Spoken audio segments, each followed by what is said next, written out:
Hi, ಎಲ್ಲರಿಗೂ ನಮಸ್ಕಾರ. ಶುಭಮಸ್ತು ಲೋಕಕ್ಕೆ ಸ್ವಾಗತ. ನಾಗರ ಪಂಚಮಿ 2ನೇ ದಿನ, ಹುತ್ತ ಮುರಿಯೋ ದಿನ. ಅಂಥ ದಿನ ಯಾವ ರಂಗೋಲಿ ಹಾಕಿದ್ದೀನಿ ಅಂತ ನೋಡಿ. ವಿಶೇಷವಾದ ರಂಗೋಲಿನ ನಾಗರ ಪಂಚಮಿಗೆ ಹಾಕುವಂಥ ರಂಗೋಲಿನೇ ಇದು. ನಿಮಗೆ ಖಂಡಿತ ಇಷ್ಟ ಆಗುತ್ತೆ. ಅಕಸ್ಮಾತ್ ನಿಮಗೆ ಇಷ್ಟ ಆಗಿದ್ದರೆ ಲೈಕ್ ಮಾಡಿ, ಶೇರ್ ಮಾಡಿ ಮತ್ತು ಸಬ್ಸ್ಕ್ರೈಬ್ ಮಾಡಿ ಮತ್ತು ಈ ಚಾನೆಲ್ಗೆ ಸಪೋರ್ಟ್ ಮಾಡಿ. ಈ ರಂಗೋಲಿ ಹಾಕೋದ್ರೊಂದಿಗೆ ನಾನು ಒಳಗಡೆ ಹೋಗಿಬಿಟ್ಟು ಮುಂದಿನ ಕೆಲಸ ಎಲ್ಲ ಮಾಡಿಕೊಂಡೆ.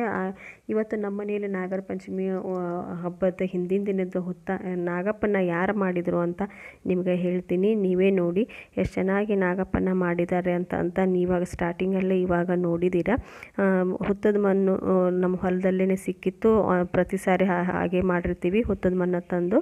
ಪ್ರತಿ ಸಾರಿ ನಾನು ನಾಗಪ್ಪನ ಮಾಡ್ತಾಯಿದ್ದೆ. ಈ ಸಾರಿ ನಮ್ಮ ಮನೆಯವರು ನಾಗಪ್ಪನ ತಯಾರು ಮಾಡಿದ್ದಾರೆ. ನೋಡಿ ರಂಗೋಲಿ ಯಾವ ರೀತಿ ಕಾಣ್ತಾ ಇದೆ ಅಂತ ನೋಡಿ. ಹುತ್ತದ ಮಣ್ಣಲ್ಲಿ ನಾಗಪ್ಪನ ತಯಾರು ಮಾಡ್ತಾ ಇದ್ದಾರೆ. ಇದನ್ನು ತಂದುಬಿಟ್ಟು ತುಂಬ ದಿನ ಆಗಿತ್ತು. ಅದನ್ನು ಸ್ವಲ್ಪ ನೀರು ಹಾಕಿ ಜಜ್ಕೊಂಡ್ಬಿಟ್ಟು ಮೆತ್ತಗೆ ಮಾಡ್ಕೊಂಡಿದ್ರು ಮಣ್ಣನ್ನು. ಆಮೇಲೆ ನಾಗಪ್ಪನ ತಯಾರು ಮಾಡಿದರು. ನೋಡಿ ನಾಗಪ್ಪನ ಯಾವ ರೀತಿ ತಯಾರು ಮಾಡಿದ್ದಾರೆ. ಅದಕ್ಕೆ ಕಣ್ಣುಗಳ ಆಕಾರದಲ್ಲಿ ಗುಲ್ಗಂಜಿ ಬೀಜಗಳನ್ನ ಅಣಿಸಿದ್ದಾರೆ. ನಂತರ ಇದು ಮುತ್ತಿನ ಸರ ಅಂತ ಹೇಳ್ತಾರೆ. ಇದು ಬೇಲಿಗಳಲ್ಲಿ ಸಿಗತ್ತೆ, ಮಲೆನಾಡುಗಳಲ್ಲಿ. ಇದು ನಾಗಪ್ಪನ ಪೂಜೆಗೆ ಬೇಕೇ ಬೇಕು. ಪೂಜೆ ಮಾಡಿಬಿಟ್ಟು ಹೂವನ್ನು ಏರಿಸಿಬಿಟ್ಟು ನೈವೇದ್ಯಕ್ಕಂತ ನಾವು ಅಳ್ಳಿಟ್ಟು ಉಸುಳಿ ಮಾಡಿದ್ವಿ. ಹಾಲನ್ನು ಎರೆಯುವುದು ಎಲ್ಲರೂ ಡೈರೆಕ್ಟಾಗಿ ಹಾಲು ಎರಿತಾರೆ. ಆದರೆ ನಮ್ಮ ಮನೆಯಲ್ಲಿ ನಾವು ಕರಿಕೆ ಪತ್ರೆಯಿಂದ ಈ ಸಾರಿ ಮುಟ್ಟಿಸಿ ಈ ಥರ ಹಾಲನ್ನು ಎರಿತೀವಿ. ಅದೇ ರೀತಿ ಹಾಲಿನ ನಂತರ ನೀರನ್ನು ಈ ರೀತಿ ಕರ್ಕಿ ಪತ್ರೆಯಿಂದನೇ ಮುಟ್ಟಿಸ್ತೀವಿ. ಎಲ್ಲರೂ ಇದೇ ರೀತಿ. ಎಲ್ಲರ ಮನೆಯಲ್ಲಿ ಗೋಧಿನ ಹುರಿದ್ಬಿಟ್ಟು ಅಳ್ಳಿಟ್ಟು ಮಾಡ್ತಾರೆ. ಅದ್ರ ಜೋಡಿ ಕಡಲೆನೂ ಹುರಿದು ಅಳ್ಳಿಟ್ಟು ಮಾಡ್ತಾರೆ. ಆದರೆ ನಮ್ಮ ಮನೆಯಲ್ಲಿ ನಾವು ಗೋಧಿ ಹಿಟ್ಟನ್ನೇ ಹುರಿದು ನಾನು ಮಾಡೋದು. ಯಾಕೆ ಗೋಧಿ ಹಿಟ್ಟನ್ನು ಹುರಿದು ಮಾಡ್ತೀವಿ ಅಂದರೆ ಅರ್ಧ kg ಅಷ್ಟು ನಮಗೆ ಹಿಟ್ಟು ಬೇಕಾಗತ್ತೆ. ಆದರೆ ಅಷ್ಟನ್ನು ಎಲ್ಲಿ ಗಿರ್ನಿಗೆ ಒಯ್ದುಬಿಟ್ಟು ಹಾಕ್ಸೋದು ಅಂದ್ಬಿಟ್ಟು ನಾವು ಮನೆಯಲ್ಲೇ ಗೋಧಿ ಹಿಟ್ಟನ್ನು ಹುರಿದ್ಬಿಟ್ಟು ಮಾಡ್ತೀವಿ. ನೋಡಿ ಕಲರ್ ಯಾವ ರೀತಿ ಚೇಂಜ್ ಆಗಿದೆ ಅಂತ. ಮೊದಲಿನ ಗೋಧಿ ಹಿಟ್ಟು ಮತ್ತು ಈಗ ಹುರಿದಿರೋ ಹಿಟ್ಟು ನೋಡಿ, ಕಲರು ಗಮ್ ಅಂತ ವಾಸನೆ ಬರ್ತಾ ಇರುತ್ತೆ ಹುರಿಯುವಾಗ. ನಾವು ಪಂಜಾಬ್ದಲ್ಲಿ ಇದ್ದಾಗ ಅಲ್ಲಿ ನನಗೆ ಗೋಧಿ ಹುರ್ಲಿಕ್ಕೆ ಆಸ್ಪದ ಇರಲಿಲ್ಲ. ಅದಕ್ಕಾಗಿ ಹಿಟ್ಟನ್ನೇ ಬಳಸ್ತಿದ್ವಿ.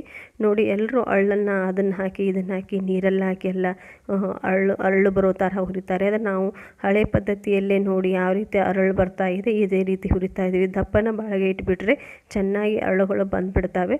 ನೋಡಿ ಇವು ಅಳ್ಳಿನ ಜೋಳನೇ ಅಂತ ಹೇಳ್ತಾರೆ. ಸುಮಾರು ಸಾಧಾರಣ ಆಗಿರುವಂಥ ಜೋಳಗಳಲ್ಲ, ಇದಕ್ಕೆ ಚೌರಿ ಜೋಳ ಅಂತ ಕರೀತಾರೆ. ಅದೇ ಜೋಳಗಳಿಂದನೇ ನಾನು ಅಳ್ಳನ್ನು ಹುರಿದಿಟ್ಕೊಂಡೆ. ನೋಡಿ ಅಳ್ಳುಗಳು ಯಾವ ರೀತಿ ಅಳ್ಳಿದ್ದೇವೆ ಅಂತ. ಇದನ್ನು ಹುರ್ಕೊಂಡ ನಂತರ ಒಂದು ಸ್ವಲ್ಪ ಕಡಲೆನೂ ಹುರ್ಕೊಂಡೆ. ನೇಮಕ್ಕೆ ಬೇಕಾಗಿತ್ತು ಕಡಲೆನ ಎಲ್ಲರೂ ಉಪ್ಪು ಹಾಕಿ ಉಸುಕು ಹಾಕಿ ಎಲ್ಲರೂ ಹುರಿತಾರೆ. ಆದರೆ ನಾವು ಹಳೆ ಪದ್ಧತಿ ಗುಂಡ್ಕಲ್ಲಿಂದ ಈ ರೀತಿ ಒತ್ಬಿಟ್ಟು ಸ್ವಲ್ಪ ಕಾಳುಗಳನ್ನು ಹುರ್ಕೊಂಡು ತಕ್ಕೊಂಡೆ. ನೋಡಿ ಯಾವ ರೀತಿ ಅರಳಿದಾವೆ ಅಂತ ನೋಡಿ. ಇದೇ ರೀತಿ ಮೊದಲೆಲ್ಲ ಇದೇ ರೀತಿ ಮಾಡ್ತಾಯಿದ್ರು. ಹೀಗಾಗಿ ನಾನು ಹಾಗೆ ಮಾಡಿದೆ. ಅದೇ ಹುರ್ಕೊಂಡಿರೋಂಥ ಹಿಟ್ಟನ್ನು ನಾನು ಬೇರೆ ಪಾತ್ರೆಗೆ ತಕ್ಕೊಂಡು ಅದಕ್ಕೆ ಒಂದು ಸ್ವಲ್ಪ ಹುರುಗಡ್ಲೆ ಹಿಟ್ಟನ್ನು ಸೇರಿಸಿದೆ. ಅಂದರೆ ಪುಟಾಣಿ ಹಿಟ್ಟು, ಅಂದರೆ ಟೇಸ್ಟ್ ಚೆನ್ನಾಗಿರುತ್ತೆ. ಅದಕ್ಕೆ ಒಂದು ಸ್ವಲ್ಪ ರುಚಿಗೆ ತಕ್ಕಷ್ಟು ಉಪ್ಪನ್ನು, ಸ್ವಲ್ಪ ಸ್ವೀಟಿಗೆಲ್ಲ ಸ್ವಲ್ಪ ಉಪ್ಪನ್ನು ಹಾಕ್ತಾರಲ್ಲ, ಅತಿ ಹಾಕೋದ್ರಿಂದ ಸ್ವಲ್ಪ ಉಪ್ಪನ್ನು ಸೇರಿಸ್ಬಿಟ್ಟು ಆಗಲೇ ನೀರನ್ನು ನಾನು ಬೆಲ್ಲದ ನೀರು ಮಾಡಿಟ್ಕೊಂಡಿದ್ದೆ. ಅದನ್ನು ಸೇರಿಸ್ಬಿಟ್ಟು ಕಲಿಸ್ತಾ ಇದ್ದೀನಿ ಇವಾಗ. ಅಳ್ಳಿಟ್ಟು ತುಂಬ ರುಚಿಯಾಗಿರುತ್ತೆ. ಗಿರ್ನಿಗೆ ಹೋಗೋ ಅವಶ್ಯಕತೆಯೂ ಇರುವುದಿಲ್ಲ. ಆದರೆ ಹುರಿಯುವಾಗ ಸರಿಯಾಗಿ ಹುರಿದ್ಬಿಟ್ರೆ ಅಳ್ಳಿ ಹಿಟ್ಟು ತುಂಬ ಚೆನ್ನಾಗಿ ಬಂದಿರುತ್ತೆ. ನೋಡಿ ಈ ರೀತಿ ಅಳ್ಳಿ ಹಿಟ್ಟನ್ನು ನಾನು ಕಲಸಿಟ್ಕೊಂಡು ಸಣ್ಣ ಉಂಡೆಗಳನ್ನು ಮಾಡಿಟ್ಕೊಂಡೆ. ಇದು ನೀರನ್ನು ಸ್ವೀಟನ್ನು ನೋಡಿಕೊಂಡು ಕಲಸಿಟ್ಕೊಂಡಿರಬೇಕು. ನೀರಲ್ಲಿ ಮೊದಲೇ ಬೆಲ್ಲವನ್ನು ನೋಡಿಕೊಂಡು ನೋಡಿ ಈಗ ದುಂಡಗೆ ಮಾಡಿಟ್ಕೋಬೇಕು.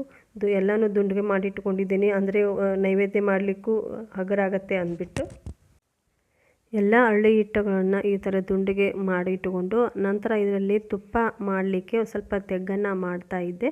ನೋಡಿ ನೈವೇದ್ಯ ಮಾಡುವಾಗ ತುಪ್ಪನ ನಡುವೆ ಹಾಕಲಿಕ್ಕೆ ಅಂತ, ಇಲ್ಲಾಂದರೆ ಸ್ಪ್ರೆಡ್ ಆಗಿಬಿಡತ್ತೆ, ಎಲ್ಲ ಕಡೆ ಕೆಳಗಡೆ ಎಲ್ಲ ಬಿತ್ಕೊಂಡ್ಬಿಡುತ್ತೆ. ಈ ಥರ ಸ್ವಲ್ಪ ತೆಗ್ಗು ಮಾಡಿದರೆ ಅದರಲ್ಲಿ ತುಪ್ಪ ಹಾಕೋಕ್ಕೆ ಈಸಿ ಆಗುತ್ತೆ ಅಂದ್ಬಿಟ್ಟು ಈ ರೀತಿ ಮಾಡ್ಕೊಳ್ತಾ ಇದ್ದೆ. ನೋಡಿ ಎಲ್ಲ ನೈವೇದ್ಯಕ್ಕೆ ಮಾತ್ರ ಆ ರೀತಿ ಮಾಡಿರೋದು. ನೋಡಿ ಈ ರೀತಿ ಅಳ್ಳಿಟ್ಟು ರೆಡಿ ಆಗಿದೆ. ರೆಡಿ ಆದ ನಂತರ ಇದನ್ನ ಇವಾಗ ನೈವೇದ್ಯ ಮಾಡಿದ್ದೀವಿ. ನೋಡಿ ನಾಗರ ಪೂಜೆ ಮಾಡಿಬಿಟ್ಟು ತೆಂಗಿನಕಾಯಿ ಒಡೆದ್ಬಿಟ್ಟು ನೋಡಿ ತುಪ್ಪನ ನಾವಿಲ್ಲಿ ನಡುವೆ ಈ ರೀತಿ ಇಟ್ಟಿರ್ತೀವಿ. ಇದ್ರ ಜೊತೆಗೆ ಉಂಡೆ ಯಾಕೆ ಕಟ್ಟಲಿಲ್ಲ ಅನ್ನೋದು ನಿಮಗೆ ಇವಾಗ ಹೇಳ್ತಾ ಇದ್ದೀನಿ. ಉಂಡೆ ನಮ್ಮ ಊರಲ್ಲಿ ದ್ಯಾಮೋನ್ ಜಾತ್ರೆ ಈ ಸಾರಿ ಆಗಿತ್ತು. ಹೀಗಾಗಿ ಉಂಡೆ ಕಟ್ಟಬಾರ್ದು ಅಂತ ನೇಮ ಇದೆ. ಹೀಗಾಗಿ ಉಂಡೆನ ಕಟ್ಟಲಿಲ್ಲ ನಾವು. ಬರೀ ಇಷ್ಟೇ ಸಿಂಪಲ್ಲಾಗಿ ಈ ಸಾರಿ ಹಬ್ಬ ಮಾಡಿದ್ವಿ. ಈ ವಿಡಿಯೋ ಇಷ್ಟ ಆಗಿದೆ ಅಂತ ಅಂದ್ಕೊಂಡಿದ್ದೀನಿ. ಎಲ್ಲರಿಗೂ ನಮಸ್ಕಾರ.